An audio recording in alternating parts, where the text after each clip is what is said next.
Guys, আসসালামু আলাইকুম। কি অবস্থা সবার? আশা করি সবাই ভালো আছেন। তো আমরা রুটিলে গুহায় এসে গেছি। এখান থেকে টিকিট নিয়ে নিলাম। এখানটার সুবিধা হচ্ছে যে এখান থেকে পুরো খাগড়াছড়ি জেলাটা পাখির চোখেই দেখা যায়। আসলে আমরা সামনে গিয়ে আপনাদেরকে দেখাই। আলুটিলা পাহাড় থেকে পুরো খাগড়াছড়ি শহরের মনোমুগ্ধকর দৃশ্য দেখা যায়। সূর্যোদয় ও সূর্যাস্তের সময় এটি আরও মনোমুগ্ধকর হয়ে ওঠে। এখানে সবসময় ঠান্ডা বাতাস বইতে থাকে, যা গরমের দিনেও আরামদায়ক অনুভূতি দেয়। পাহাড়ি পথ, উঁচু নিচু গুহার ভিতর দিয়ে হেঁটে যাওয়া এবং প্রকৃতির মাঝে হারিয়ে যাওয়ার জন্য এটি একটি আদর্শ স্থান।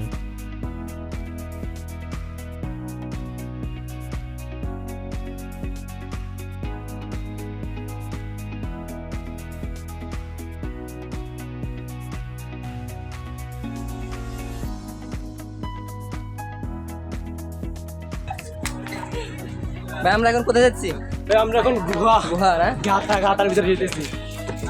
খাঁদের যাই, খাঁদের একটা গুহা।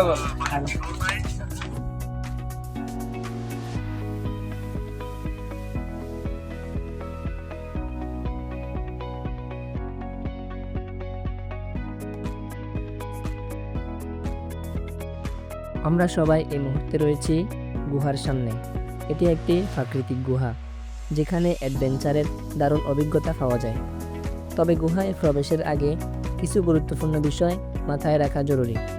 প্রথমত, অবশ্যই একটি ভালো মানের টর্চ লাইট বা হেডল্যাম্প সঙ্গে রাখবেন, কারণ গুহার ভিতর একদম অন্ধকার।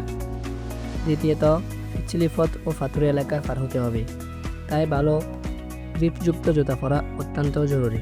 সবচেয়ে গুরুত্বপূর্ণ বিষয় হলো গুহার প্রাকৃতিক সৌন্দর্য রক্ষা করা। দয়া করে কোনো জায়গায় লেখালেখি করবেন না এবং প্লাস্টিক বা ময়লা ফেলে পরিবেশ নষ্ট করবেন না। দলবদ্ধভাবে চলাফেরা করবেন এবং স্থানীয় গাইডের নির্দেশনা মেনে চলবেন।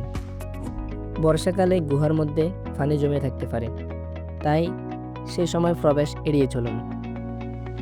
আশা করছি উপরের সাবধানতাগুলো মেনে চলবেন। সুন্দরভাবে ঘুরুন, আপনিও নিরাপদ থাকুন, অপরকেও নিরাপদ রাখুন, আর পরিবেশ রক্ষা করুন। ধন্যবাদ। নিচের দিকে ধরেন, নিচের দিকে। আমরা সবাই টিম। এই ভাই, আপনারা গোয়া থেকে আসলাম আমরা এখন সবাই। আমি কিন্তু পরে গেছি ভাই। জি ভাই, আমি পরে গেছি। এটা ছিল আমাদের খাগড়াছড়ি ভ্রমণের দ্বিতীয় পর্ব। প্রথম পর্ব যারা দেখেন নাই, ভিডিও ডেসক্রিপশন বক্সে প্রথম পর্বের লিঙ্ক দেওয়া রয়েছে, দেখে আসতে পারেন।